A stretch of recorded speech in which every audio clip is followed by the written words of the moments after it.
Bom dia, pessoal, tudo bem? 3 minutinhos para a galera entrar, ok?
Olá, pessoal, tudo bem? Espero que vocês e seus familiares estejam passando muito bem. Vamos começar a nossa aulinha de hoje. Professor.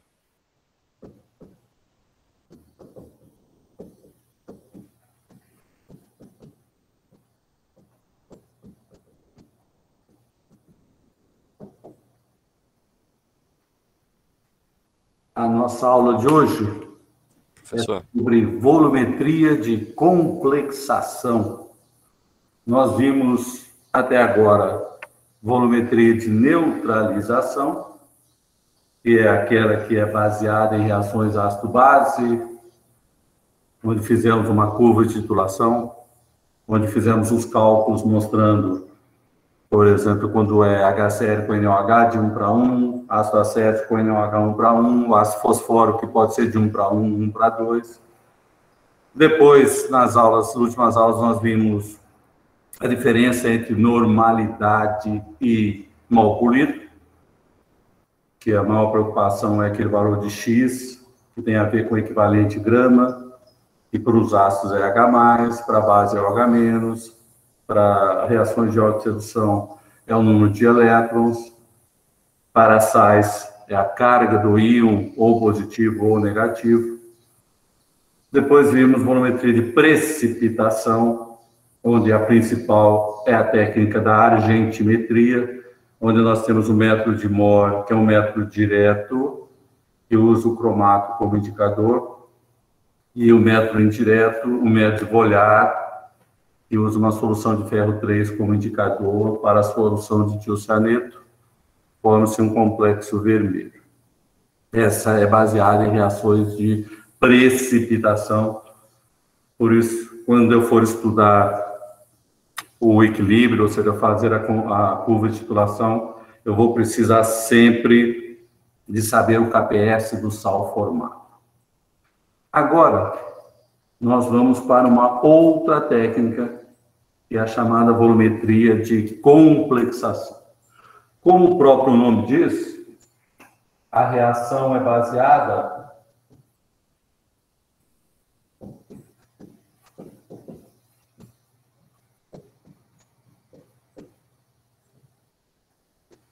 na formação de complexos. Agora, o que é um complexo? Para nós, da inorgânica, um complexo é aquele composto formado por um íon metálico, ou mais do que um íon, e uma outra molécula ou íon, que é chamado de ligante. Então, nós temos, na reação química, um metal carregado, ou seja, um íon metálico, em meio aquoso, onde nós estudamos, existe informação de complexos em outros meios, mas nós estudamos em meio aquoso. Ele reage com uma molécula ou íon, também em meio aquoso. Este é chamado de ligante. Então, o metal reage com o ligante. Esse ligante tem uma característica muito importante.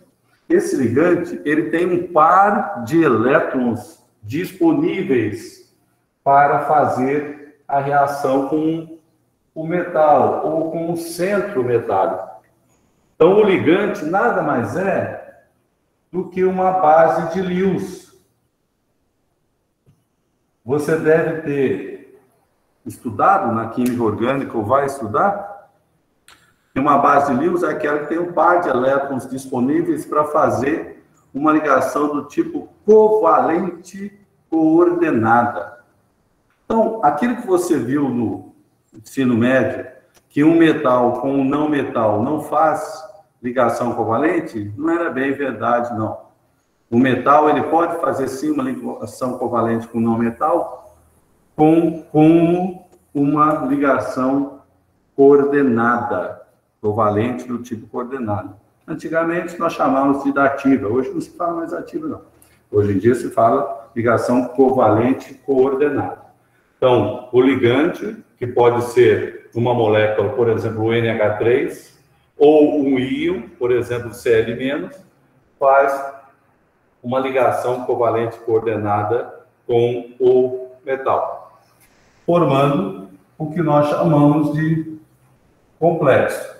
Se o ligante for neutro, né, continua a carga total aqui do metal. Esse daqui é que nós chamamos de complexo ou composto coordenado. Então, é isso que nós vamos estudar, ou seja, a volumetria de complexação ela é baseada nessa formação. E na análise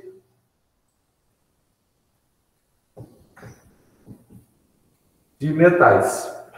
Metais da forma iônica e em meio aquoso. Então, para que serve a volumetria de complexação? Para análise de íons metálicos em meio aquoso. Tá? Essa é a base da volumetria de complexação. Ô Luiz, mas além da analítica, se usa complexo para outra coisa? Sem dúvida. O nosso organismo ele só existe devido aos complexos. O grupo M, que transporta oxigênio no nosso sangue, ele tem um ferro como centro metálico, tem um anel porfirínico como ligante, tem um aminoácido ligado a proteínas que seguram o ferro, ou seja, tem uma posição disponível para carregar esse oxigênio para lá e para cá. Existem enzimas, ou seja, metaloproteínas, né, várias no nosso organismo, certo? E em outros organismos vivos também. Tá? Existem todos os tipos de metais. Proteínas à base de molibdênio, de cobre, de ferro, de zinco, dentre outros. Pergunta, pessoal.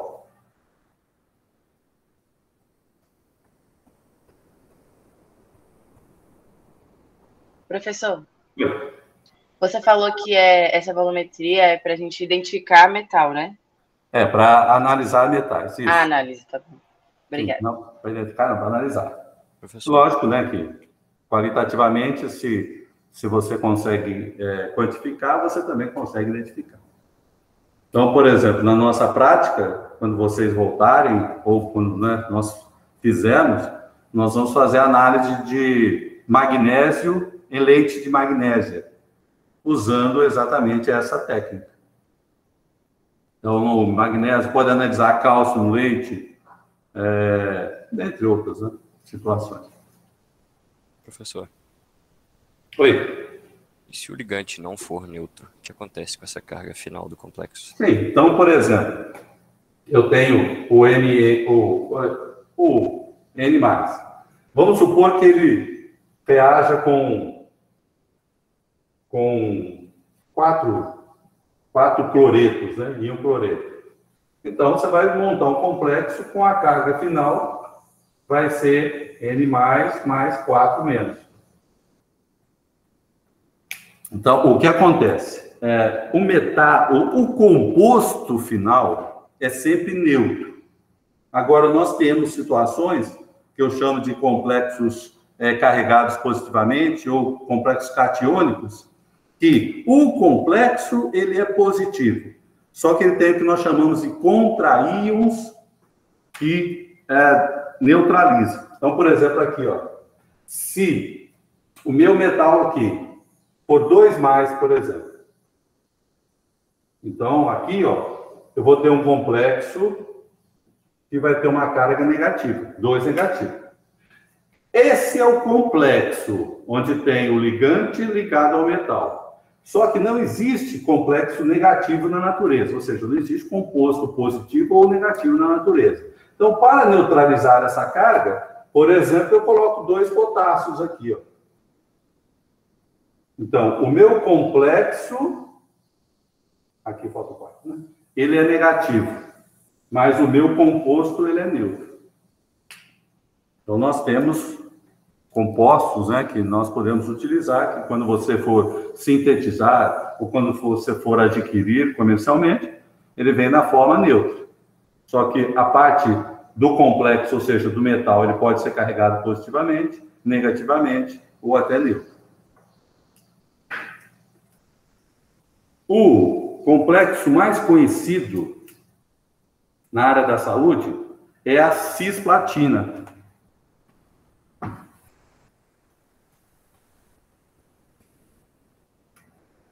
O metal é a platina.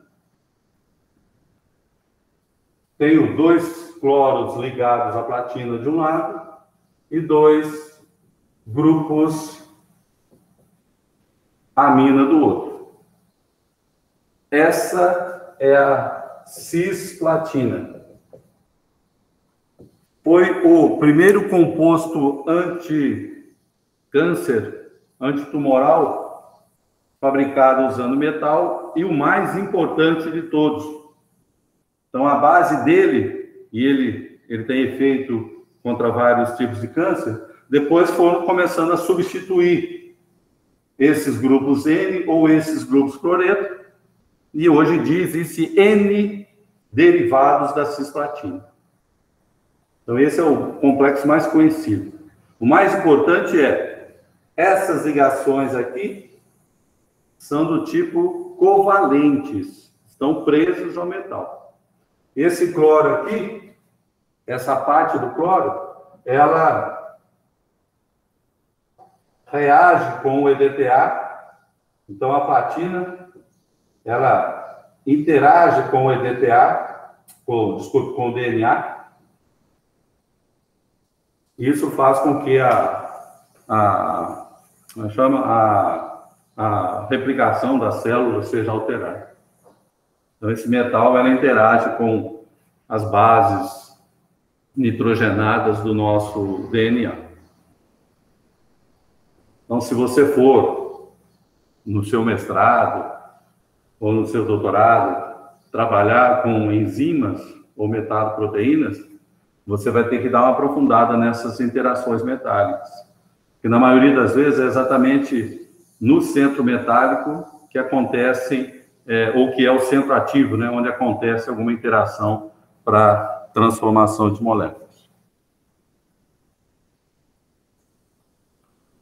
Perguntas?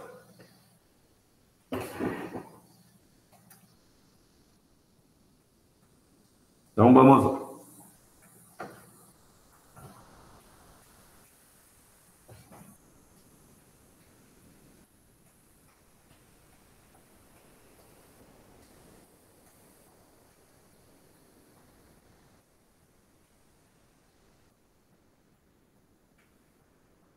Os metais, então, eu posso trabalhar com quase todos os metais da tabela periódica.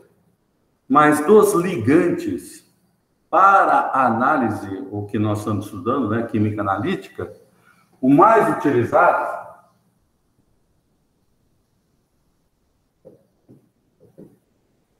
é o etileno. Etileno é diamino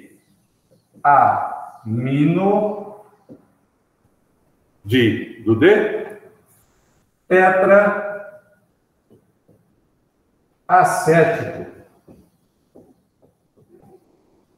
o famosíssimo EDTA.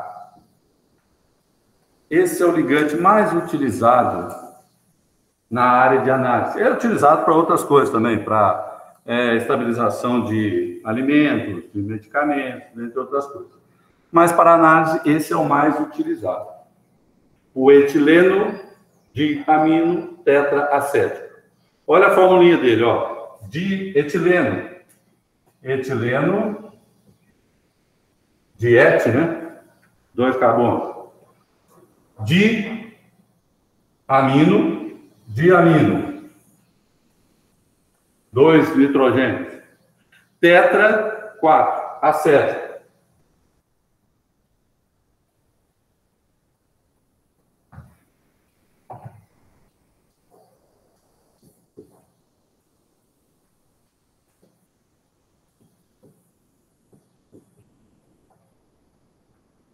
Tetracético.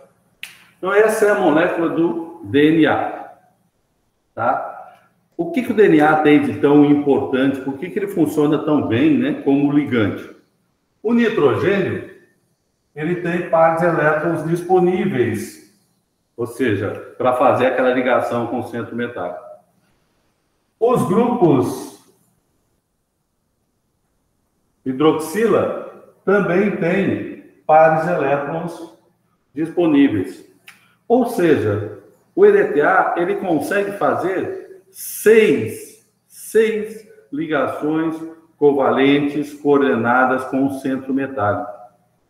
Então, ele consegue, como diria-se antigamente, ele consegue dentar. Então, compostos dentados, esse dentado significa morder, ou seja, ele tem 6 possibilidades de interagir com um metal ou um centro metálico.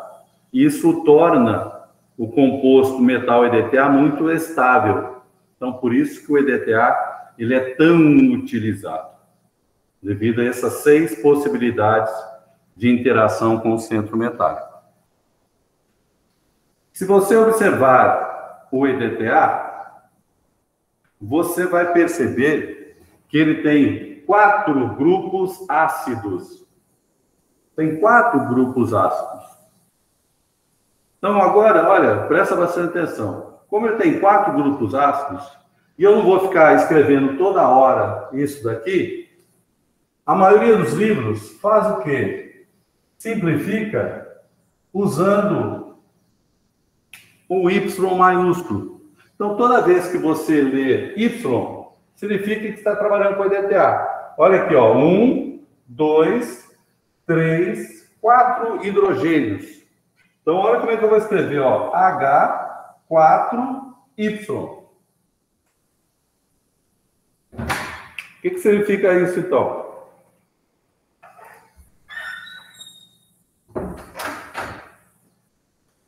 H4Y significa que é o EDTA com todos os hidrogênios. Olha aqui, ó, 2 hidrogênios com mais 2 hidrogênios. Então, H4Y. Ou seja, o EDTA nada mais é do que um ácido poliprótico com vários hidrogênios ionizáveis. E aí nós podemos ionizar. Olha aqui, ó, como ele é um ácido, vou tirar o primeiro hidrogênio, hein? Ó, vai ficar H+, né? H3O+. Vai sobrar o quê? Ó, se eu tinha 4, vão sobrar 3. Então, vai formar o H3Y-. Já que eu tirei um H+, ficou um menos. Ok? Beleza? Agora, como ainda tem 3 hidrogênios, eu vou tirar mais um aqui, ó. Então, agora vai formar o H+, mais o H2Y2-. Concorda? Ó, tinha 3. Como eu tirei um, agora sobrou 2. Desse daqui, ó, dá para eu tirar mais um ainda. Vai ficar H+, mais... Ah, eu não estou pondo o aquoso aqui, né? Aquoso. Mais, ó, tinha o 2. Agora sobrou o HY3 menos.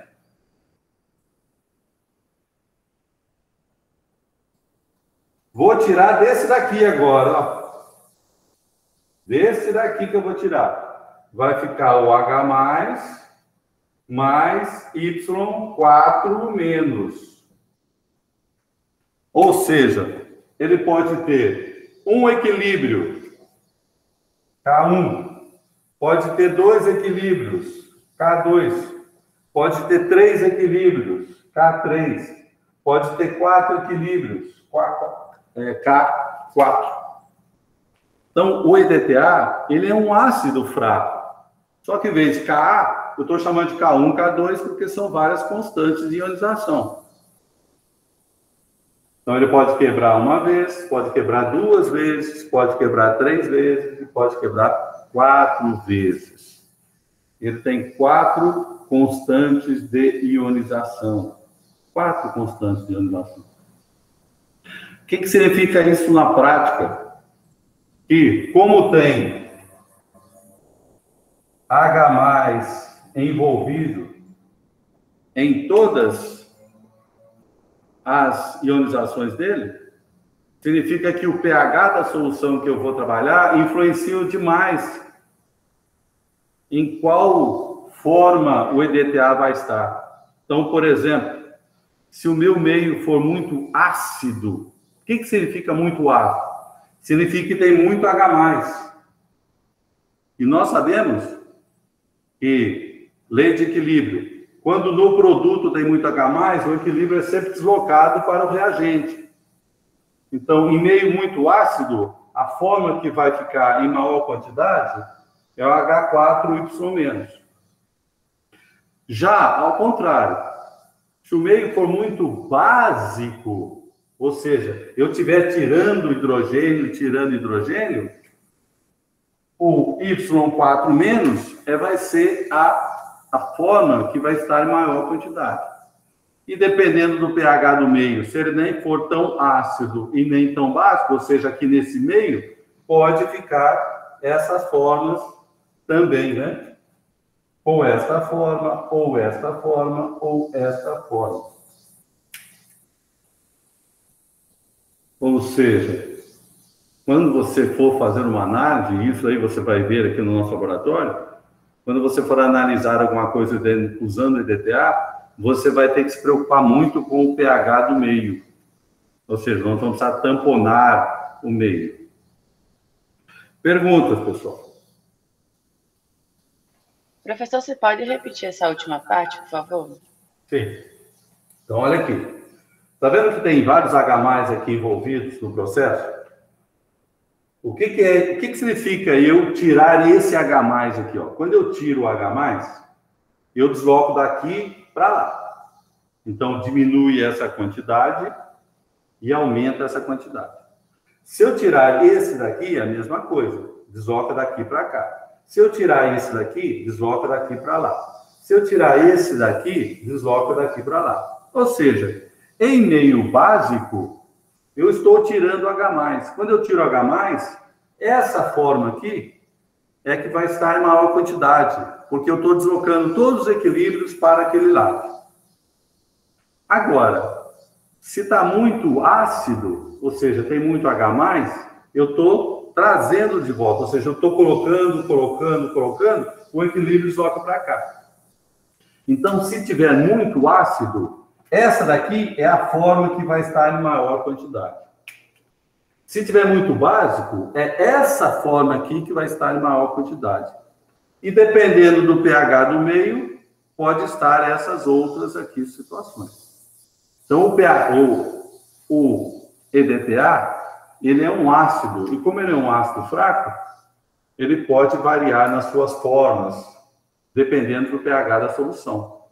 E por isso que quando você vai fazer uma análise no laboratório, você tem que ter essa preocupação. E nós temos, né? Nós tamponamos o meio para que fazer a reação acontecer direitinho, ou seja, a sua análise ser bem feita.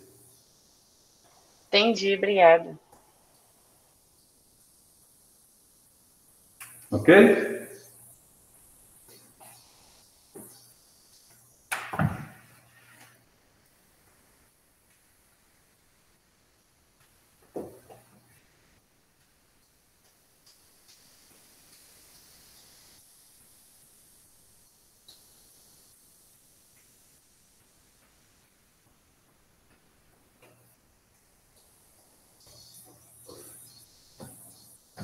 Bom, ainda falando do EDTA, quando um metal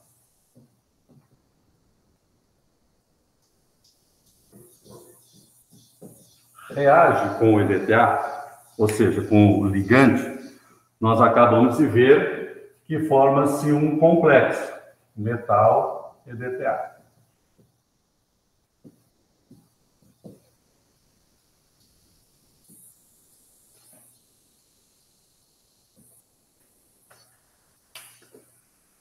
Observe que, eu tenho o metal em meio aquoso, ele vai reagir com o EDTA em meio aquoso e vai formar o complexo. Vai formar. Então, no caso do complexo, a minha constante, ela é chamada de constante de formação. KF, constante de formação. O que é uma constante mesmo? É o produto sobre os reagentes. Então, vai ser a concentração do metal EDTA sobre a concentração do metal vezes a concentração do EDTA. Então, ó, chamada constante de formação. Produto sobre o reagente. Agora, preste muita atenção para não confundir com aquelas constantes que nós já trabalhamos. Quando nós trabalhamos com Ka, que é a constante de acidez, quanto menor for a constante, menos H+ é liberado do meio, lembra? Quanto maior o Ka, ou seja, quanto mais o ácido é forte, mais H+ é liberado. O que significa isso? Que o ácido, ele vai liberando H+, ele vai quebrando a molécula, ele vai ionizando. Quando nós trabalhamos com volumetria de precipitação, nós tínhamos o sólido, e o sólido dissolvia uma pequena parte. Então, a constante KPS, no caso que nós estudamos, era 10 a menos 10, né? 1,10 vezes 10 a menos 10, que era o KPS do AgCl. Então, nas duas situações, nós estávamos estudando ou a ionização ou a solubilização dele. Agora, nós estamos estudando a formação. Ou seja, eu tenho o íon metálico, eu tenho o ligante, e eu quero que forme o complexo. Antes eu queria que ionizasse ou que solubilizasse. Agora não, agora eu quero que forme. Por que eu estou frisando bastante isso? Porque as constantes de ionização, elas têm valores muito altos e não baixos, como nós vimos estudando. O Ka é 10 a menos 5, o KPS é 10 a menos 10. Agora, nós vamos estudar constantes altas, porque eu quero é que forme. Quanto maior a constante, mais estável é o complexo. A constante do ferro no seu grupo M, a constante de formação é muito alta. Por quê? Porque ela não está decompondo, não. Ela existe no seu organismo sem se decompor. Se a constante de formação for baixa, significa que não é muito estável. Tá certo? Então, quanto maior a constante de formação, mais estável é. Então, por exemplo, se eu pegar o metal e a constante de formação metal EDTA. Olha aqui, se eu pegar, por exemplo, a prata, o Ag+, quando o Ag+ formar um complexo prata EDTA, a constante de formação dele é 10 a 7. Não a menos 7, hein? Cuidado na hora de fazer as continhas. 10 a 7. Se eu pegar, por exemplo, o bário, a constante de formação do bário é 5,8 vezes 10 a 7. Se eu pegar o ferro 2, a constante de formação é 2 vezes 10 a 14. Se eu pegar o ferro 3, vai ser 1 vezes 10 a 25. Então, bastante cuidado para não confundir. Ó, esses valores aqui são positivos, ou seja, quanto maior isso, mais estável é o complexo formado com EDTA. Professor. Entenderam? Professor. Oi. Na constante de formação aí do bário, faltou o 10. Tá 5,8 x a sétima. Então não pode confundir, tá bom? Ó. Sempre que eu for trabalhar com complexação, eu quero que o complexo formado seja o mais estável possível. Por isso que essas constantes são muito altas. Ó, o sódio é um metal. A constante de formação sódio EDTA é pequena. Por que ela é pequena? Ué, porque senão como é que eu vou preparar uma solução de EDTA? Quando eu compro um EDTA de uma empresa química, eu compro um sal de sódio. Então, para eu dissolver em água, o complexo sódio EDTA não pode ser tão estável, ou seja, a constante de formação dele não é tão alta. Porque senão, como é que ele vai dissolver, né? Quando eu preparo uma solução de EDTA, eu quero que o EDTA esteja disponível na minha solução. Então, o sódio EDTA não pode ser tão forte, ou seja, tão estável. A constante de formação deles é, então, menor. Ok? Não precisa, lógico, né? Oi? Ô, Luiz, você falou que quanto maior o íon, é mais estável? Não. Quanto maior é a constante de formação, quanto maior for a constante de formação para o íon formado com EDTA, mais estável. O tamanho aí não importa, não. O que importa é a facilidade do elétron estar disponível para fazer, né, a ligação. E aí, dependendo do metal, ele tem uma interação maior, menor, né?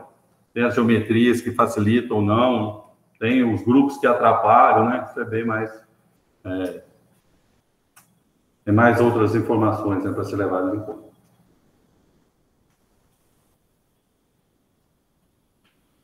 Não precisa decorar, tá? Isso tem. Se você digitar na internet aí, tabelas de KF e EDTA, tem todas elas, tá? Não há necessidade nenhuma de decorar. Ok aí? Agora é o seguinte, ó. Antes de eu apagar aqui, eu vou vir nesse cantinho aqui. Deixa eu só mudar aqui a minha tela. Eu preciso de uma outra tabelinha. Só um minutinho. Aqui.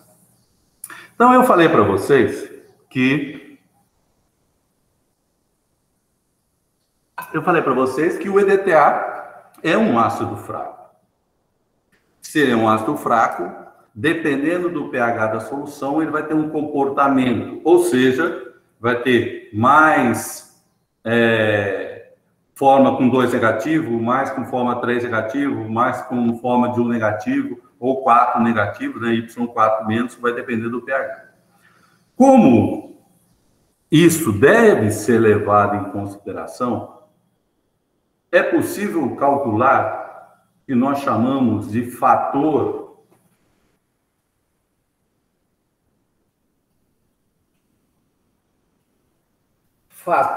alfa 4.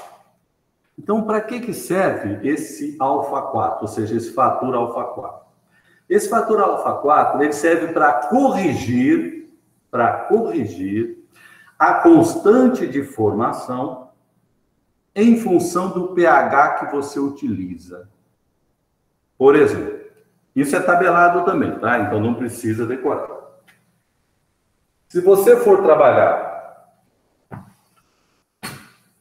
em pH 0, ou seja, em pH muito ácido, o alfa 4 é 10 a menos 23. Isso é possível calcular, tá, gente? No nosso caso, farmácia bioquímica, você não vai precisar calcular alfa 4, não, tá? Só utilizar. Vou colocar mais... deixa eu pegar aqui. pH 6. 6 é 1,8 vezes 10 a menos 5. E vou pegar lá em cima, em pH 12, 0,98. Só para vocês terem uma ideia de como é importante nessa técnica o valor de pH. Bom, essa é a constante de formação. Se eu quiser, isso é teórico, tá? Teórico. Se eu for levar para a prática, ou seja, se eu quiser analisar um desses íons aqui na prática, eu tenho que levar em conta o nosso fator alfa 4. Para que serve, então? Serve para corrigir. Então, observe aqui, ó. O que eu chamo de K'F ou Kf', que é a constante de formação efetiva, ou seja, aquela da prática mesmo efetiva, eu tenho que pegar a constante de formação e multiplicar por alfa 4. Então, a constante efetiva, eu pego a minha constante de formação, que é tabelada, e multiplico pelo fator alfa 4, da onde eu quero trabalhar. Então, vamos pegar aqui o ferro 2, como exemplo, ó. Se eu quiser trabalhar com o ferro 2 em pH 0, vamos fazer a continha aqui? Deixa eu pegar minha calculadora e vou fazer a continha aqui para vocês. Ó, eu quero trabalhar em pH 0, então eu vou multiplicar esse, que é a constante de formação, pelo alfa 4 relativo ao pH 0, tá? Então vai ser 1,3 expoente menos 23 vezes 2,1 expoente 14. Vai dar 2,73 vezes 10 a 1, 2, 3, 4, 5, 6, 7, 8, 9. 10 a menos 9. Se eu quiser trabalhar em pH 6, vai dar, vamos lá, pH 6, 1,8 expoente menos 5 vezes 2,1 expoente 14, dá 3,78 vezes 10 a, vamos contar aqui, 369. Vezes 10 a 9. Ó, menos 9, mais 9. Se eu for trabalhar em pH 12, vai dar 2,1 expoente 14 vezes 0,98. Vai dar 2.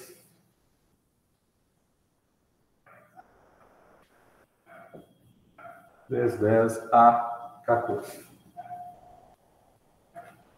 Ô, gente, olha aqui como é importante levar o valor do pH do meio para fazer a análise. Se você for analisar o ferro 2 com EDTA em pH 0, a sua constante de formação é 10 a menos 9.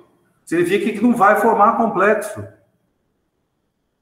E a técnica da volumetria e complexização é baseada na formação do complexo. Então, se não estiver formando complexo, você não pode fazer análise. Agora, se eu quiser trabalhar em pH 6, ela já passa a ser 9. Opa, então, a minha constante de formação já é bem alta, a 9. Se eu quiser trabalhar em pH 12, ela é maior ainda, é a 14. Só que, tem um detalhe, né? Você não pode simplesmente, então sempre eu vou trabalhar em pH bem básico, porque aí o alfa 4 é sempre menor, portanto a constante de formação efetiva vai ser muito maior. Tem que tomar um cuidado. Que cuidado tem que tomar? Gente, metal adora formar os hidróxidos metálicos. Adora formar. Ou seja,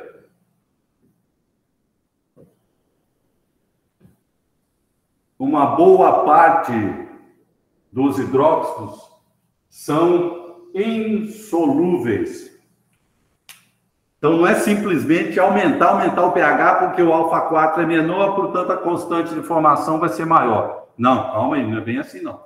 Então, quando você for estudar aqui no laboratório, você vai ver. Quando você for pegar análise de alimento ou análise de medicamento, lá vai estar descrito tampone em pH 8, tampone em pH 10, tampone em pH 12, porque daí já está subentendido que a formação de hidróxidos diminui. O ferro 3, por exemplo, em pH 6 a 8 já está formando hidróxido de ferro 3. Então, se está formando hidróxido, como é que você vai reagir o metal com EDTA? Porque, nesse caso aqui, o sólido é mais estável do que o complexo. E aí tem uma teoria, né, sobre sólido, complexo, etc, etc. Então, não é simplesmente sempre trabalhar em pH muito básico, não. Vai depender do metal que você está estudando. Pergunta, gente.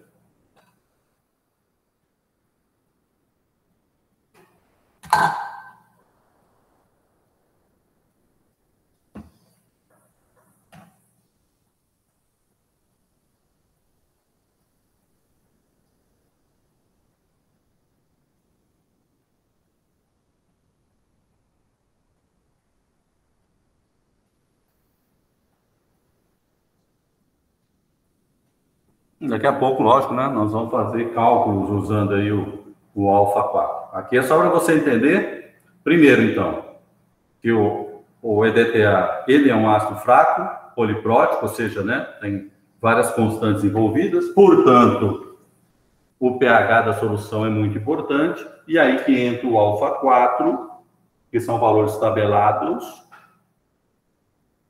e você consegue corrigir a constante de formação do metal EDTA.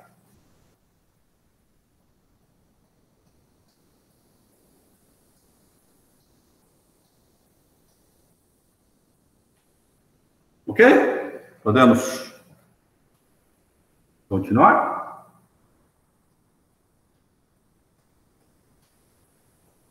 Então vamos lá.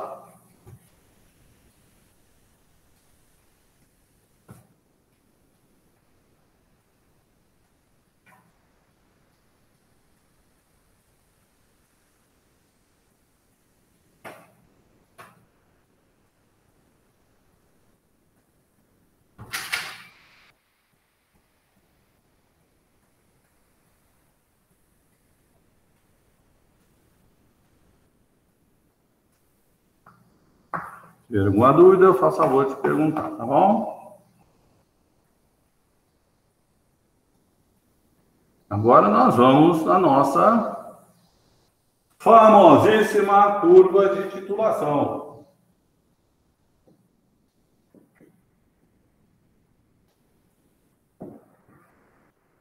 Ou seja, nós vamos fazer o cálculo teórico do que está acontecendo num LMAE durante a titulação de EDTA em um metal, tá? Deixa eu pegar aqui o meu valor de...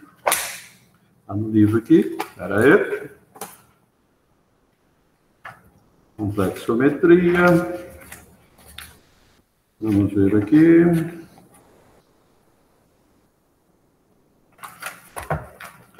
Nós vamos... Opa! Nós vamos colocar num LMAE 50 ml de uma solução de cálcio. Vamos ver aqui a concentração. 0,0100 mols por litro. E vamos titular essa solução com EDTA 0,0100 mols por litro. Como eu falei para você que o pH é tão importante, nós vamos trabalhar em pH 10. Ou seja, nós vamos tamponar a nossa solução em pH 10 e em pH 10 o alfa 4 é igual a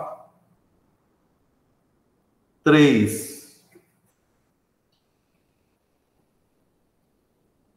Esse é o valor de alfa 4 em pH 10 na titulação de cálcio 2+, com EDTA. Observe que nem eu, né, e nem a maioria dos livros, nós não colocamos a carga do EDTA, não, tá? Porque isso não vai mudar. Tá? Colocar ele 2-, colocar ele -1, colocar ele 3-, colocar ele 4-, não. Então, a maioria simplesmente coloca EDTA, subentende-se que é a carga do EDTA naquele momento da complexação, tá bom? Porque lembra que, né, tem o equilíbrio das cargas. Então, você falar que ele é só H2Y2- não é bem verdade, porque existe o equilíbrio. Falar que é HY3- também não é bem verdade, porque existe o equilíbrio, e assim sucessivamente. O que nós vamos fazer, então, é os cálculos teóricos para a nossa titulação de EDTA. Ah, sim, tem que ter a constante de formação, né? A constante de formação, o KF, cálcio EDTA, é igual a, vamos ver aqui, 5 vezes 10 a 10. 5 vezes 10 a 10. Então, cuidado não colocar -10, hein? É a 10, tá? Constante de formação, ó. Estamos trabalhando com o cálcio e estamos trabalhando com o EDTA. Portanto, nós vamos calcular o PCA e o PEDTA. É isso daqui que nós vamos determinar durante esse processo de cálculo. Lembrando, volumetria de neutralização, as nossas curvas de titulação era pH. Lembrando, volumetria de precipitação era pH e PCl. Agora é PCA e PEDTA. O que é PCA? Menos log da concentração de cálcio. O que é PEDTA? Menos log da concentração de EDTA. Tá? Primeiro, eu só tenho cálcio na minha solução. Se eu só tenho cálcio, antes de iniciar a titulação,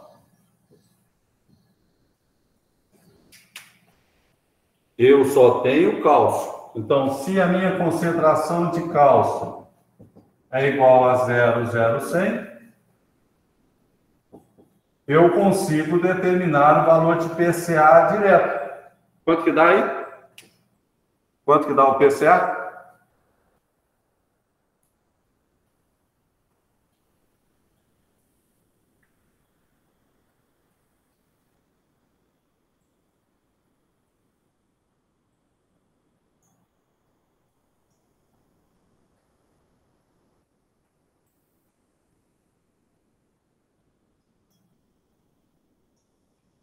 Quanto que dá o PCA, gente?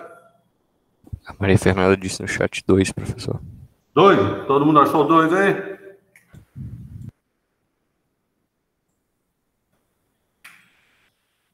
O PEDTA eu não consigo determinar. Por quê? Ué, não tem, né? Não tem EDTA no meu LMAI.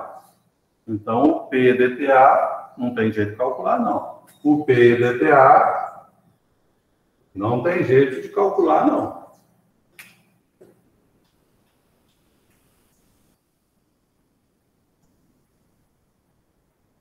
Ok?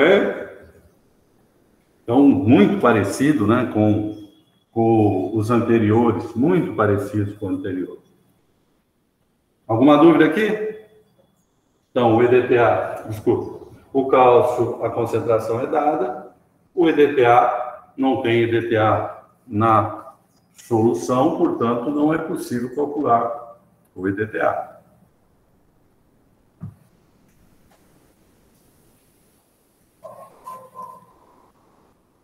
Eu vou apagar aqui. Deixa eu só colocar no cantinho aqui, né?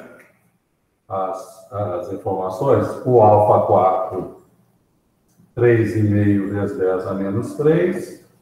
E a constante de formação cálcio EDTA, 5 vezes 10 a 10. Só para eu usar o quadro aqui, tá?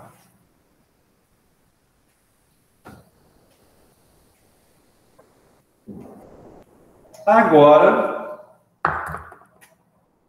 eu vou adicionar 30 ml de EDTA.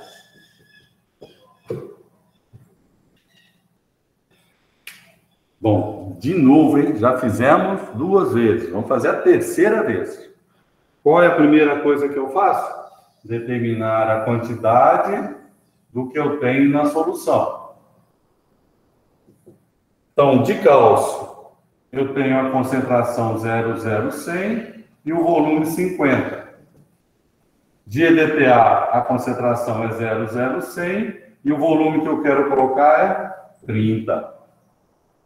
0,0100 vezes 50, 0,0100 vezes 50, 0, milimol.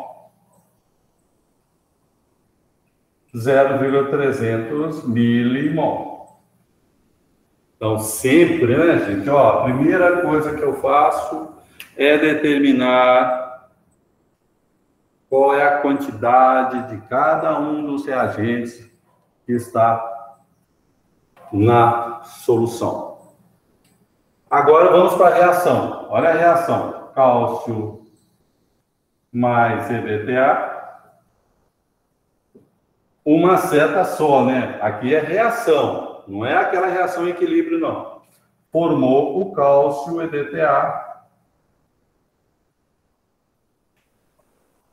Início, reação, final. Eu tenho 0,500 de cálcio, eu tenho 0,300 de EDTA, eu tenho 0 de complexo. Sempre vai reagir de 1 para 1, tá, gente? Sempre. Então, menos 0,300, menos 0,300, mais 0,300. No final, o que eu vou ter? 0,500 menos 0,300, 0,200. 0,300 menos 0,300, 0. 0 mais 0,300, 0,300. O que eu tenho no final da minha reação? Ó, eu tenho cálcio, portanto, vamos determinar a concentração do cálcio. Sobrou quanto? 0,200 milimol. Dividido por volume total, hein? Ó, 50 mais 30, 80 ml. Cortou. 0,2 dividido por 80 vai dar 0,250 mols por litro. Formou, né? Desculpe, cálcio EDTA. Então, qual vai ser a concentração do complexo? Qual é a concentração do complexo? 0,300 milimols dividido por 80 ml. 0,3 dividido por 80 dá 0,0375 mols por litro. Então, ó, não sobrou EDTA. Sobrou cálcio aquoso. Portanto, está aqui a nova concentração dele. Sobrou complexo aquoso. Está aqui a concentração do complexo formado. O complexo é aquoso, tá? Não é sólido, não. Aquoso. Ok, até aqui, gente? Igualzinho nós fizemos na outra aula. Ó, primeiro calcula o milimol, depois monta a reação e, por último, calcula as concentrações do que sobrou, do que foi formado. Tá vendo que eu já tenho a concentração de cálcio aqui, ó? Se eu já tenho a concentração de cálcio, que é 0,00250 mols por litro, eu já posso calcular o PCA. Quanto que dá o PCA aí? Isso, sempre aquoso. Exatamente. Todas as nossas reações em meio aquoso. Quanto que dá aí o menos log de 0,00250?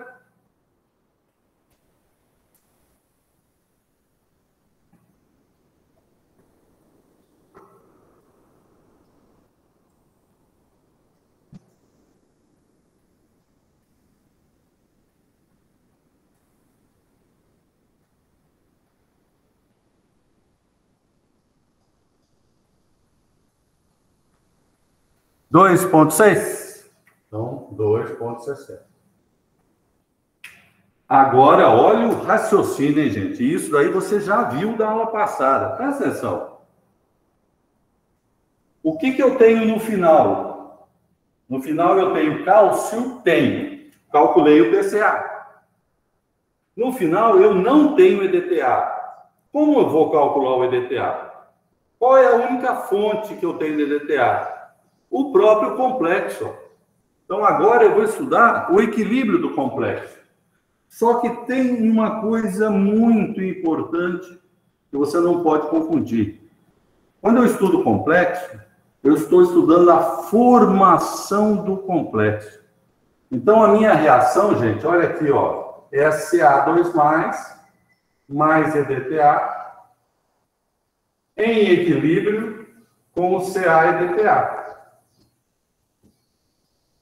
Então, essa reação, gente, é devido à constante de formação do complexo. Tá vendo? Está formando o complexo. Se você pegar nas aulas passadas, você vai ver que o ácido, ele ionizava. O sal dissolvia. Agora não, nós estamos estudando a formação dele. Mas é equilíbrio. Então, tem o início, tem a formação do complexo e tem o equilíbrio propriamente dito. Quanto que eu tenho no início? Lembra? O início é sempre a última linha aqui, ó. Só que em concentração. Então, eu tenho 0,00250. Eu tenho 0 de EDTA e eu tenho de cálcio EDTA 0,00375.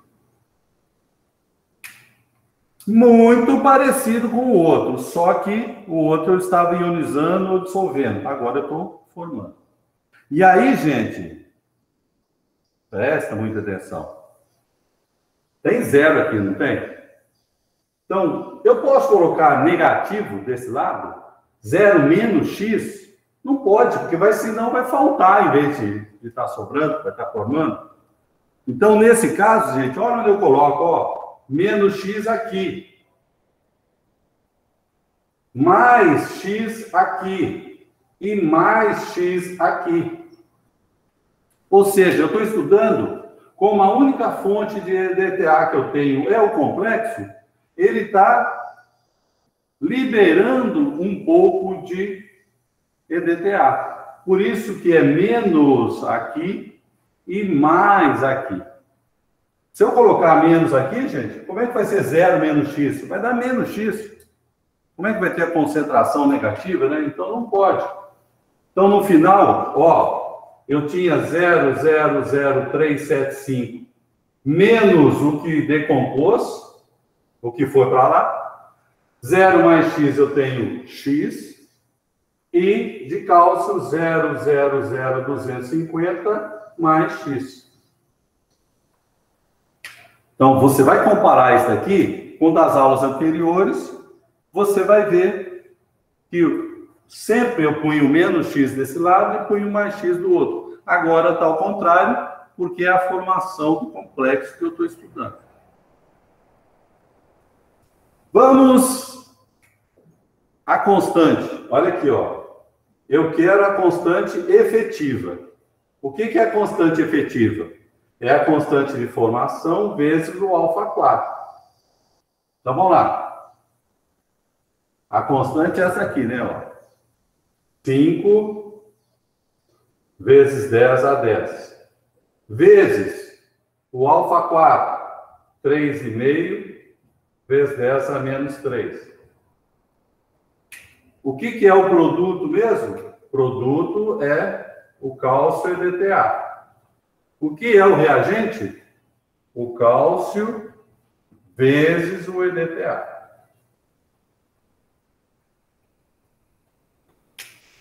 Então, observe em relação ao que você viu anterior. Vou fazer essa continha aqui, tá? Ó, vou multiplicar isso.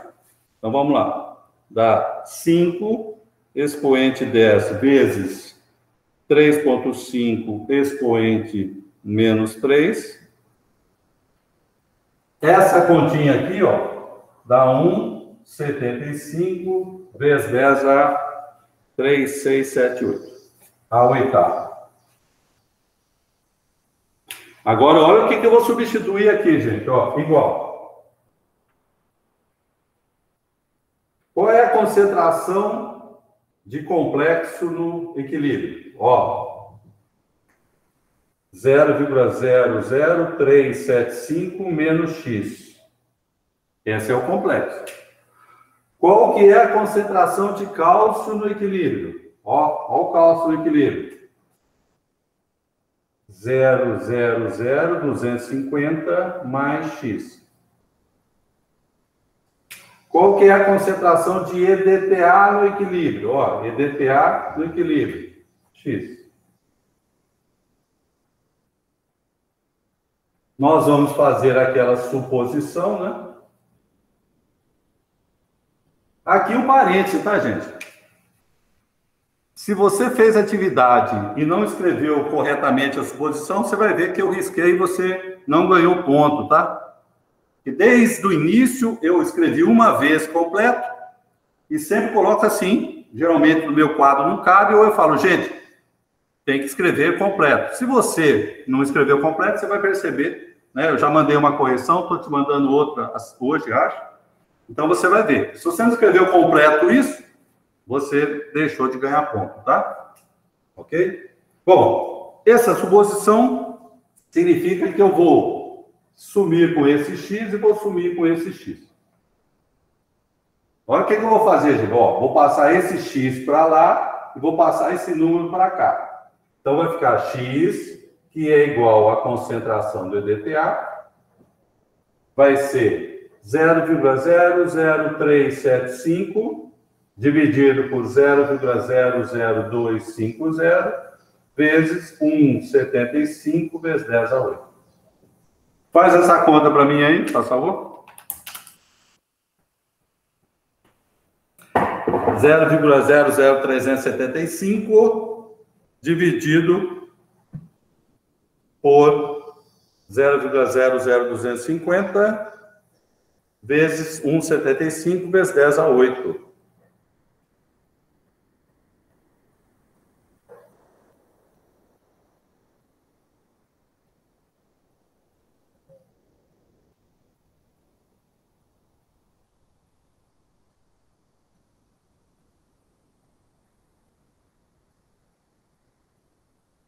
Cuidado que é A8, tá? Não é A menos 8, não.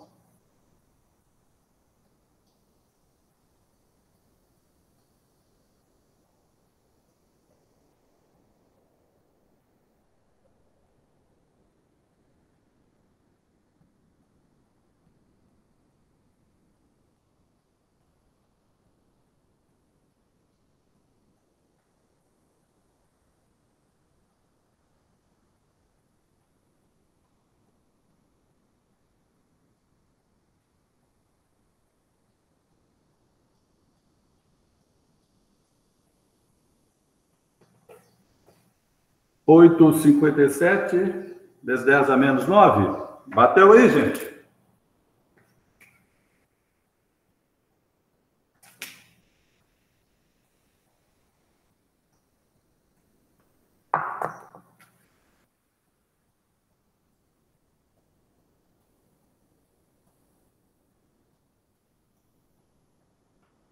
Se você encontrou o valor de EDTA, você pode achar o valor de P e DTA. O P e DTA é o menos log desse valor, né? Então, quando é que vai dar o menos log desse valor? 807? Bateu aí?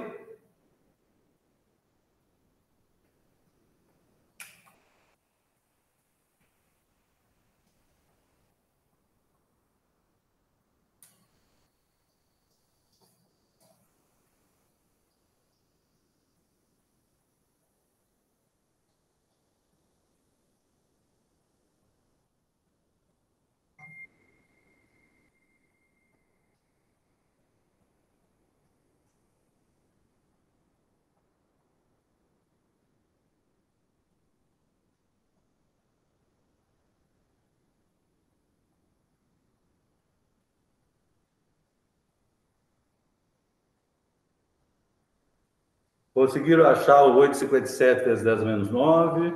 Conseguiram achar o 807.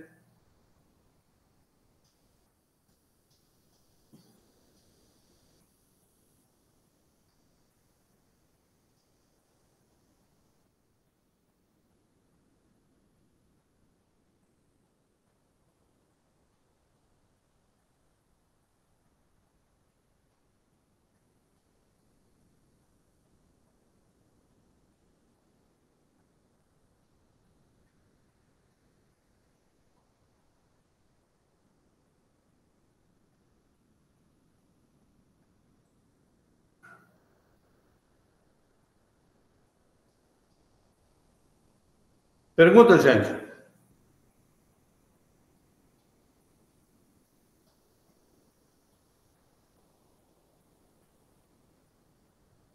Então, quando você for estudar, você olhe bem a diferença das outras duas técnicas que nós vimos para essa, para esse cálculo, né?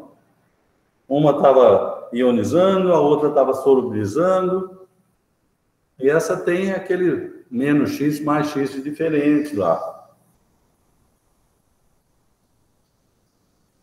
Lembra da aula passada? Tinha uma situação que eu não tinha uma fonte de prata, eu tinha que estudar o equilíbrio.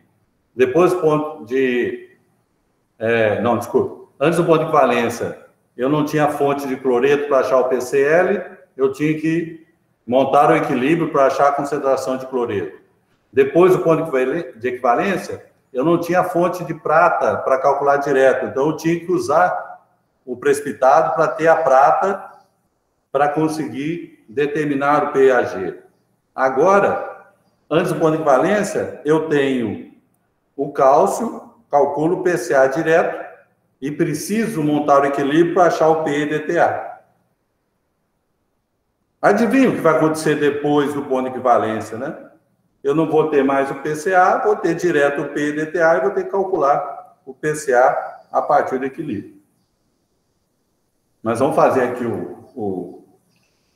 Pode pagar? Perguntas? Professor, nesse exemplo que o senhor falou da aula passada, o senhor disse que o KPS do AGCL era 1,10 vezes 10 a menos 10. Sim. E eu achei na internet 1,8 vezes 10 a menos 10. Ah, não. Se você pegar 3 livros de química diferentes, provavelmente vai ter uma pequena diferença. Não tem problema, não. Tá? Só que eu gostaria que você olhasse nos livros, tá? De referências de livro. Tá bom? Aqui, por exemplo, nesse livro aqui que eu sigo, deixa eu até te falar aqui, ó. Deixa eu ver se eu acho ele aqui. Esse está 1.8, como você achou. Tá? Então, aí depende. Desde que seja um livro de química, não tem problema não. Tá? Tá bom, obrigada. E é lógico, né? Por exemplo, quando você for fazer uma atividade, aí a hora de resolver lá, você vai colocar ele. Então, eu já sei se você usou 1.10, se você usou 1.8. É igual o ácido acético. Alguns autores usam 1.8, outros usam 1.83, outros usam 1.85. Tá? Isso não tem problema não. Desde que você descreva, não tem problema. Vai dar uma pequena diferença. Então, vamos lá.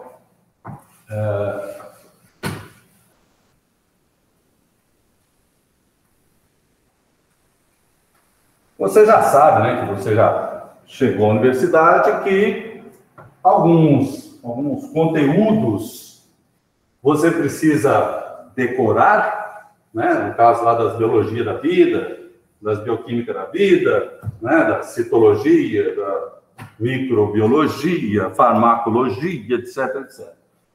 E no caso da química, matemática e física, você tem que lembrar, mas você tem que lembrar fazendo exercícios, né? Com repetições.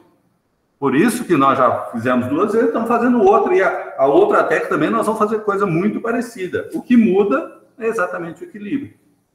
Então, agora, se eu adicionar 50 ml de EDTA.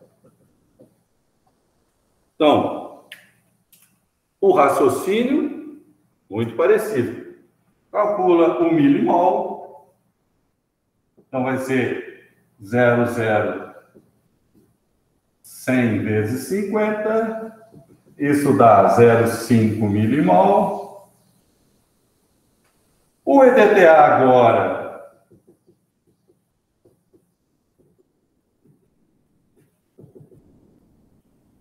também é a mesma quantidade, né? Olha, estamos no ponto de equivalência. Então, reação cálcio, EDTA, uma seta só, complexo. Início, reação, final. 00500, 00500, opa, 00 não. 0500, 0500 e 0. De 1 para 1, portanto, menos 0,500, menos 0,500, mais 0,500. Não vai ter cálcio, não vai ter EDTA, vai ter 0,500 de complexo. Olha aqui, tá vendo, gente? Ó, se não tem cálcio, se não tem EDTA, como é que eu vou calcular o PCA e o PEDTA direto? Não tem jeito. Vou ter que fazer o quê, então? Calcular tudo a partir do complexo. Então, qual é a concentração do complexo?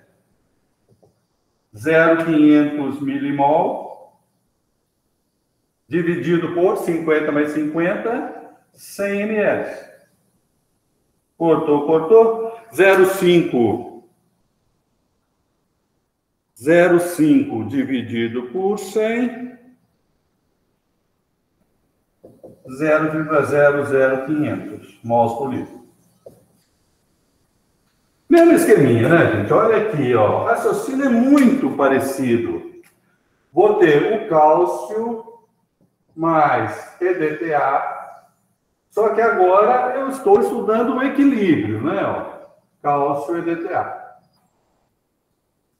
Início, formação do complexo e equilíbrio. 0, 0, e agora eu tenho 0,0500 de complexo. Menos x, mais x, mais x. No equilíbrio eu tenho x, x e 0,0500 menos x. Então, KF vezes alfa 4 é igual a concentração do complexo EDTA sobre a concentração de cálcio vezes a do EDTA. Esse valor eu tenho, né? Ó, 5 vezes 10 a 10. O alfa 4 eu tenho 3,50 vezes 10 a menos 3. Qual é a concentração do complexo? 0,0500 menos x. Qual é a cálcio no equilíbrio? X. EDTA no equilíbrio? X. Vou fazer essa suposição, né? E vou calcular o x. X é igual à concentração de cálcio, que é igual à concentração de EDTA. Calcula para mim o valor de x aí, faz favor. 5 minutinhos para você calcular.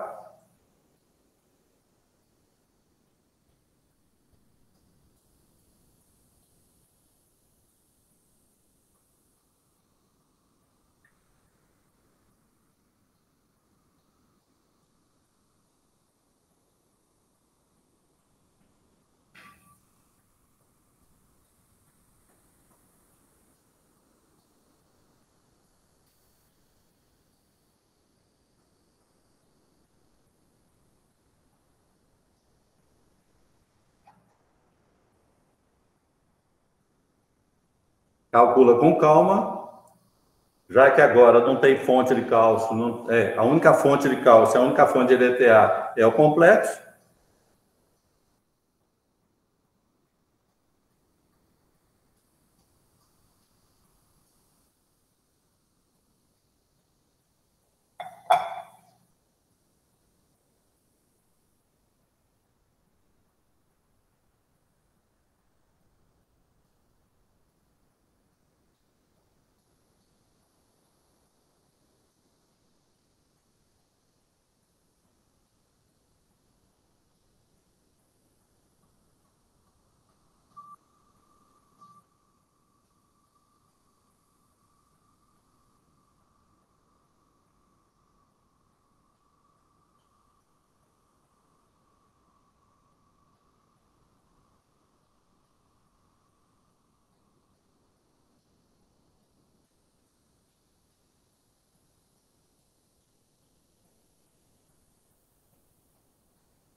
Deu já?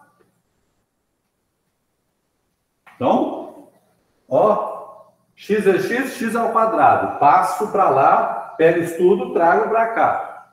Depois de fazer as divisões, aí eu tiro a raiz, né? Para determinar o valor total.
Acharam algo aí?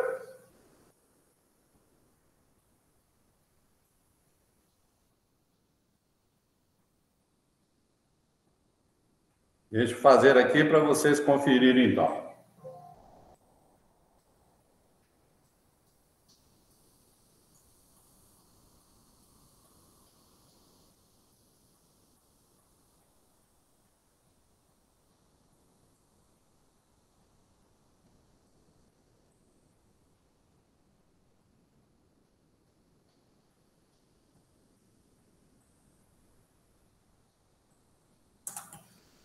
Cinco 35.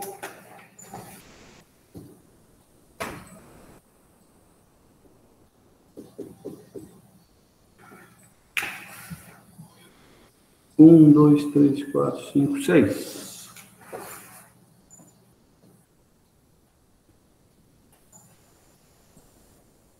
Então, o PCA vai ser igual ao PDTA, e vai ser igual a 5,27. Confere a continha aí, vê se bate. Isso, 25, 29, tá. O 10 a menos 6 lá, devo ter usado todo o valor da calculadora direto. Então, deu muito próximo aí o que a Maria Fernanda encontrou.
Então, gente, vamos treinar a fazer as continhas, tá?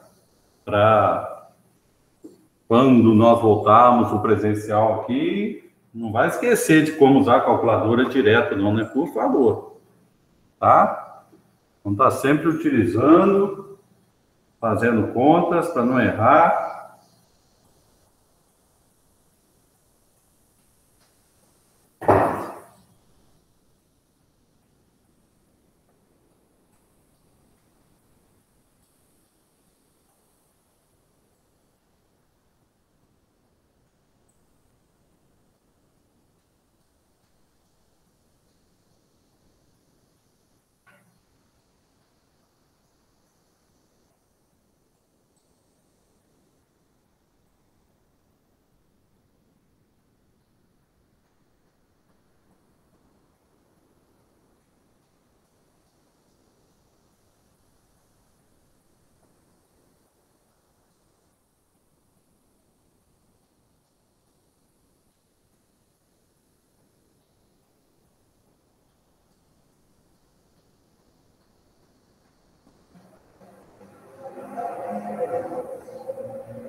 Bom, então, agora nós vamos fazer o de 80 ml. Eu vou dar uma de alterar aqui, tá vendo? Só para não precisar escrever novamente. Então, nós vamos colocar aqui 80, né? 0,0100 vezes 80 vai dar 0,800. Aqui, então, vai dar 0,8. Lembre-se, olha, é de 1 para 1. Então, vai diminuir o 0,500. Vai sobrar aqui 0,300. E aqui continua o 0,500, né?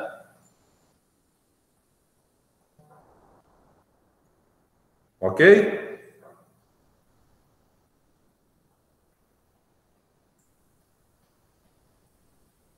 Certinho, gente?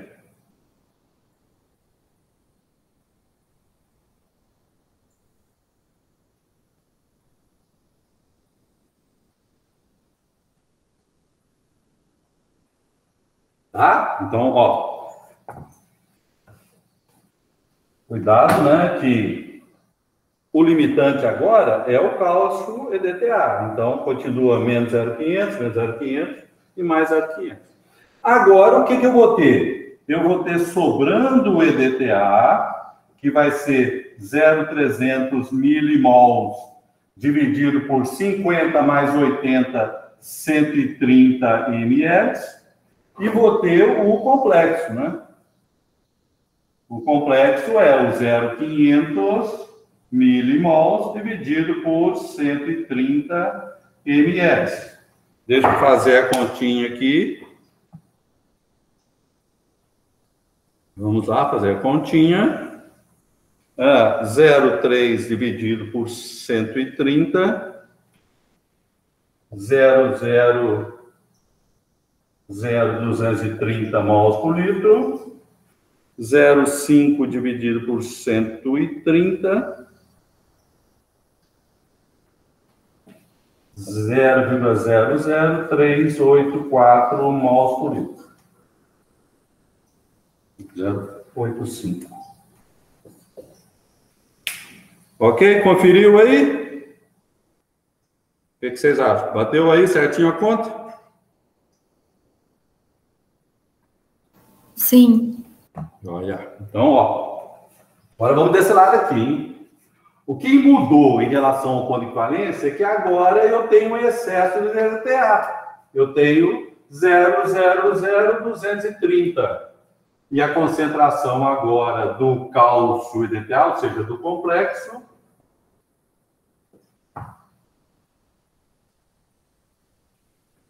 zero zero zero 230 mais X, 0,00385 menos X.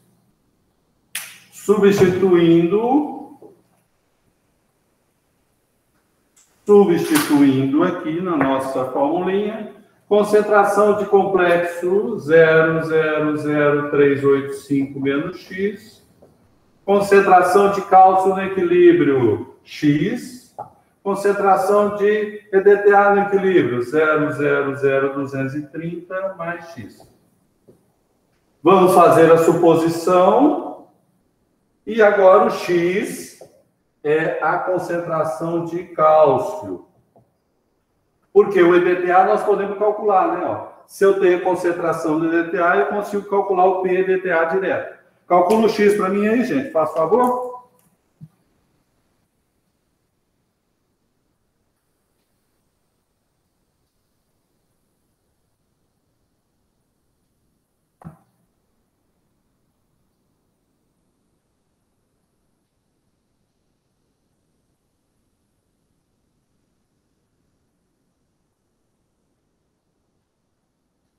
Calcula o X para mim aí.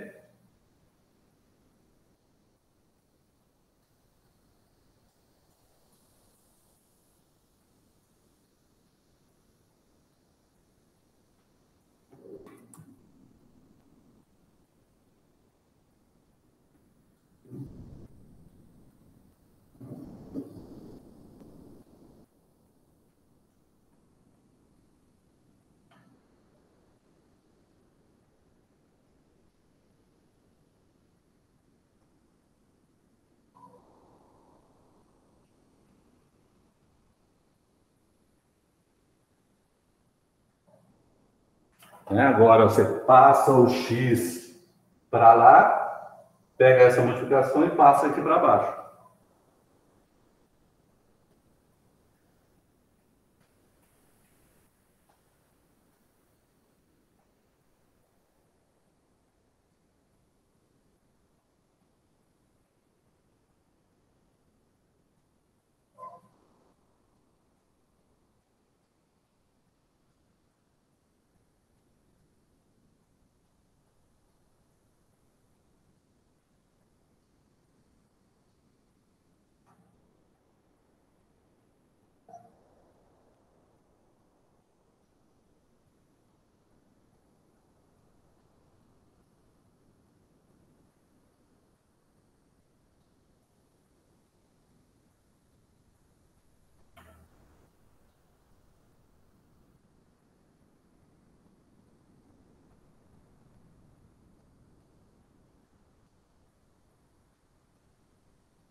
Vamos fazer a continha aqui. 5 expoente 10 vezes 0,00385 dividido por, abre parênteses, 5 expoente 10 vezes 3,5 expoente menos 3 vezes 0,00230. Fecha parênteses. Deu 9,57. 9,57 vezes 10 A. Vamos contar agora aqui. 2, 4, 6, 8, 9. A menos 9 mols por litro. Bom, então, podemos calcular o PCA a partir daqui, que vai ser o menos logo desse valor. Dá 802. E podemos calcular o PEDTA direto aqui, né, gente? Ó, o PEDTA eu vou direto, já que eu tenho a concentração dele. Então, vai ser log de 0,00230. 2,64. Então, está estudando, né, gente? Bastante atenção nas situações que nós já vimos. Na hora de calcular lá o ácido, volumetria de neutralização, antes você tinha o H+, ou o ácido fraco, ou o tampão. Depois o KPS, antes do ponto de equivalência, tinha que direto um e equilíbrio no outro. Depois no ponto de equivalência, equilíbrio nos dois. Depois do ponto de equivalência, direto um, equilíbrio no outro. Então, vai estudando, vai, né, relacionando uma com a outra. Gente, se for fazer concurso, essas coisas vão cair, tá? Vai cair sobre a técnica. Lógico, não vai cair altas contas, né? Mas sobre as técnicas vai. Né? Falar em precipitação, médio de mole vou olhar. Falar em complexação, EDTA, alfa 4.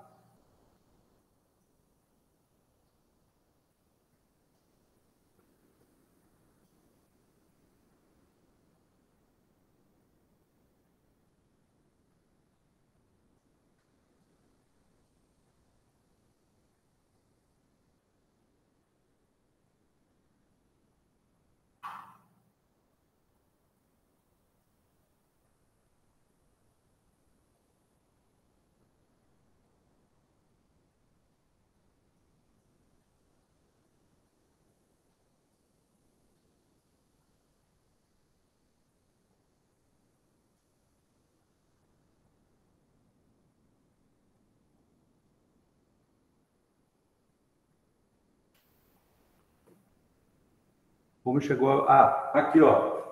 O PDTA, eu já tinha calculado a concentração do DTA pelo que tinha sobrado dele. Então, sempre vai ser assim, ó. Um eu posso calcular direto e o outro eu vou no equilíbrio. Antes do ponto de equivalência, eu tinha o PCA direto, achava o PDTA a partir do equilíbrio. No equilíbrio, eu precisei no ponto de equivalência, eu precisei do equilíbrio para determinar tanto o PCA quanto o PDTA, e depois do equilíbrio, eu vou no PDTA direto e preciso do equilíbrio para calcular o PCA. Eu fiz o menos log desse valor aqui, ó. É isso mesmo, não é? Vamos conferir aqui se eu fiz a continha certa.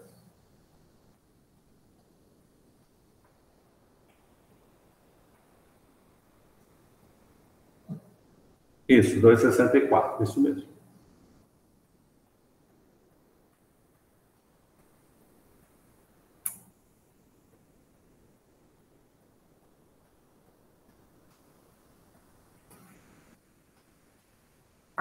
Pergunta, gente. Vou apagar aqui.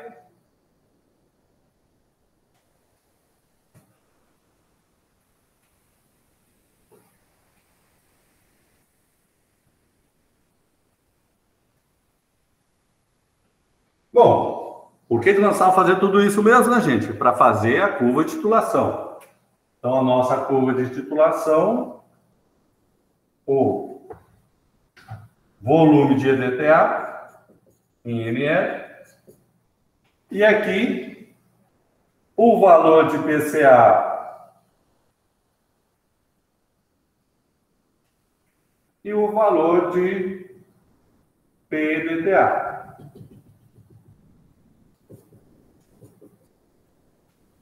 Os dois se tornam iguais exatamente no ponto de equivalência. Eu não lembro qual o valor que deu. Quanto que deu o valor no PCA e o PDTA na conta anterior, no ponto de equivalência? Eu esqueci. Quanto que deu, gente? Olha para mim, faz favor. Ver se eu consigo, ó, no quadro, olhando aqui.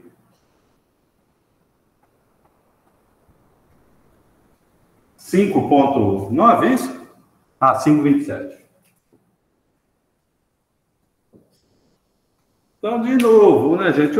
Para que fazer a curva de titulação? Para mostrar para você que no ponto de equilíbrio, ou seja, antes do ponto de equilíbrio e depois do ponto de equilíbrio, tem uma variação muito grande do valor de PCA e do PDTA, que é exatamente, né? O PCA e o PDTA depende da concentração de um e do outro. Então, é menos logo da concentração. Então, quando há uma variação muito grande do PCA e do PDTA, significa que é uma variação muito grande da concentração também do cálcio 2+, e do EDTA. Isso faz com que, e na próxima aula nós vamos estudar, os indicadores de complexação. Então, para ver qual indicador que nós usamos para essas situações da volumetria de complexação. Ok? Pergunta, gente. Então, dá uma estudada. Eu não vou mandar atividade dessa aula, porque nós vamos complementar ela a semana que vem. Tá? Então, não... tente, né, lógico, no feriado dar uma relaxada, mas pega um tempinho também para na quarta-feira, quando nós voltarmos a falar desse tema, você lembrar um pouquinho, tá bom? Professor. Oi? Eu tenho algumas perguntas sobre a atividade 4, posso fazer ao senhor? Manda ver, pode falar. Primeiro que eu reparei que na questão 3, não sei se o senhor tem ela aí perto para observar, ou se possível, se eu puder falar o enunciado para o senhor entender o que eu estou querendo dizer. Espera aí que eu vou abrir aqui, só um minutinho. Tá bom. Um minutinho aqui que eu vou abrir.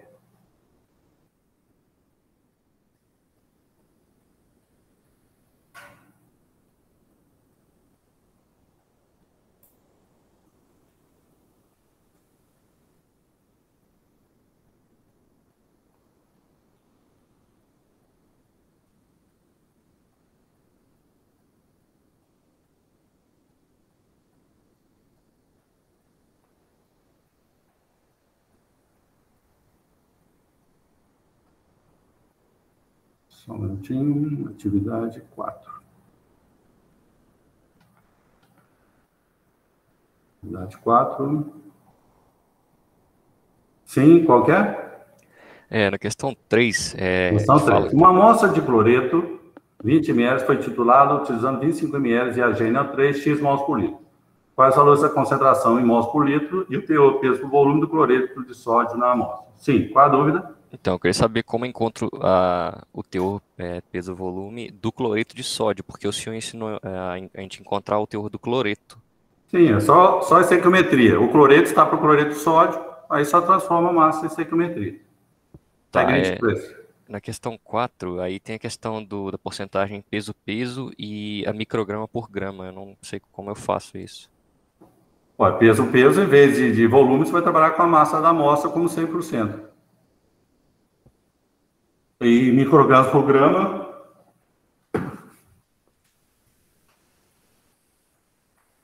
Existe a concentração em massa por volume, existe a concentração em massa por massa. O que eu quero é essa massa aqui em microgramas e essa massa em gramas. Então, a massa da amostra, a massa do composto que você tem na amostra. Então é concentração, massa. Como é que você faz a concentração massa-volume? Não é a massa num certo volume? O que é massa? É uma massa em uma certa quantidade de massa, no caso da nossa amostra. Tá bom, então aí... E tem no final tem uma questão 2 e não tem nenhuma instrução para ela. O que deveria ser feito? Ela é aberta? Não, isso aí é que eu peguei a parte inicial lá, isso aí é da outro conteúdo. Ah, sim, tá bom. Não, então. isso aí não, isso aí é só que eu peguei, eu uso, como tem esse símbolo na universidade, esse negócio já tudo pronto, aí eu salvei como e ela foi junto aí. Você esquece aí, não é desse conteúdo não. É até da 1 a 5.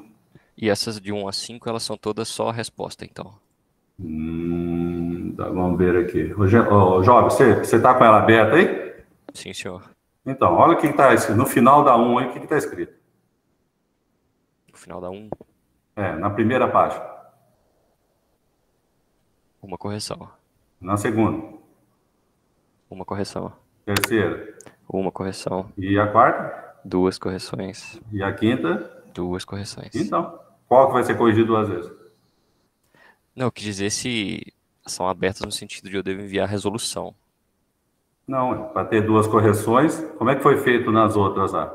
Só tem 2 correções, as abertas, né? Fechada não tem não, né? Tá bom, muito obrigado. Porra, mais uma coisa, gente? Professor, eu fui fazer o exercício 2, aí no primeiro eu calculei tudo certinho, PAG, PCL, no segundo eu fui fazer a mesma coisa, né? Só que quando eu fui calcular o PAG, o valor do log deu 1,76 vezes 10 a menos 9. Então tem coisa errada aí. Mas eu refiz. O PAG e o PCL são sempre números grandes. Por exemplo, assim, de 1 a 15, entendeu? Não pode ser, então, 10 a menos 9, você deve ter feito alguma continha errada. Mas o log, ele não pode dar vezes 10 a... Não, isso, exatamente. É por isso que eu estou falando. O menos log de alguma coisa sempre vai dar entre 0 e 15, entendeu? Sim. Não vai dar muito, não. Então, alguma continha você deve ter errado. Tá? Dá uma refazida nela. Tá bom, obrigada. Mais alguma coisa, gente? Então tá, hoje eu coloco a resolução da atividade 2, né? Tá? Eu coloco no portal para vocês, tá bom? Lembrando, hein? Não esquece. Quando você for corrigir alguma coisa e enviar para mim, tem que ter sempre as 2 versões. Tem que ter o arquivo que eu te mandei, com as minhas correções, e a nova que você mandou. E outra coisa, gente, presta atenção para depois não achar que... Olha, você está na universidade. Não é mais ensino médio, é universidade. Se você simplesmente apagar e corrigir, eu vou fazer de conta que nem vi, tá? Vou dar 0. Tá? Você vai refazer. Eu estou dando uma oportunidade. Eu não quero que você passe o corretivo onde você errou e, em vez de menos 5, você coloque menos 7. Você não está refazendo aí, não, tá? É para refazer, escrever novamente, aprender com os erros. É isso que eu estou te dando a oportunidade. Se fosse só para você corrigir, aí não precisava fazer isso, não, né? Aí você ia olhar lá, em vez de menos 5 é menos 7. Aprendi. Tá? Então, faça favor, nós estamos na universidade. Você está querendo aprender para ser um ótimo profissional. Então, escreve de novo, faça de novo. Tá? Não simplesmente passe um corretivo, não, né? Por favor. Tá Professor, bom? Oi. Com relação a isso, durante quando eu estou fazendo as questões abertas, eu às vezes erro alguma coisa e passo um risquinho. Durante a resolução mesmo. Tem um problema disso? Não, na primeira correção que você mandar, não tem problema você riscar, passar corretivo. Não tem problema nenhum na primeira vez que você mandar. Eu digo o seguinte, eu faço a correção e te devolvo. Aí você, em cima do que você tinha feito a primeira vez, você passa o corretivo e fala, não, aí não, né, gente? É para fazer novamente, é para aprender. Né? Então, eu não quero que você... Eu vou pegar os seus 2 e vou comparar, falar, nossa, tá igualzinho, tá? Ele passou o corretivo aqui, entendeu? Isso que eu não quero, é para fazer novamente. Né? Por isso que eu dou 2 correções, 2 exercícios de correção, né? Não é nem todos, não, porque tem uns que já é para você estar sabendo, não pode errar mais, né? Os outros não, então eu te dou essa oportunidade. Tá? Então, gente, por favor, é para refazer, não é para só passar corretivo, não. Tá bom, obrigado. Tá bom? Bom, então, um bom feriado para vocês, tá? Tomem bastante cuidado, aproveitem, descansem, curtam a família, que nós estamos passando por uma situação mais complicada, né? E aí, quarta-feira que vem, nós vamos estar aqui, tá bom? Um abraço a todos, até mais.